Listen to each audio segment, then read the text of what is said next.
పోయినసారి గడిచిన ప్రభుత్వం ఏదైతే కడప స్టీల్ ప్లాంట్ కు నేను ఫౌండేషన్ వేస్తే ఆ ఫౌండేషన్ తీసేసి కొత్తగా ఫౌండేషన్ వేసిన నాటకాలు ఆడారు. కడపలో స్టీల్ ప్లాంట్ వచ్చిందా అని మిమ్మల్ని అడుగుతున్నా. రాయలసీమ స్టీల్ ప్లాంట్ వచ్చిందా అని మిమ్మల్ని అడుగుతున్నా. మీకు కావాలన్నా లేదా అని మిమ్మల్ని అడుగుతున్నా. ఇప్పుడు హామీ ఇస్తున్నా. 12వ తారీఖు ఒక సంవత్సరం అవుతుంది. 12వ తారీఖు లోపల కడపలో రాయలసీమ స్టీల్ ప్లాంట్ ప్రారంభం అవుతుందని హామీ ఇస్తున్నా.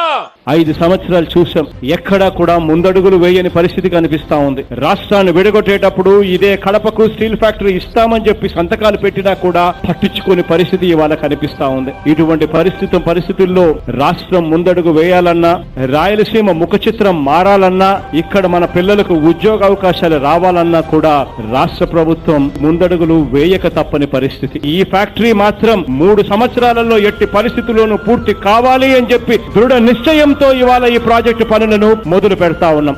ఏపీ స్టీల్ అన్నది ఆంధ్రప్రదేశ్ హక్కుగా ముందడుగులు వేస్తాము అని చెప్పి ఇవాళ భరోసా ఇస్తా ఉన్నాం.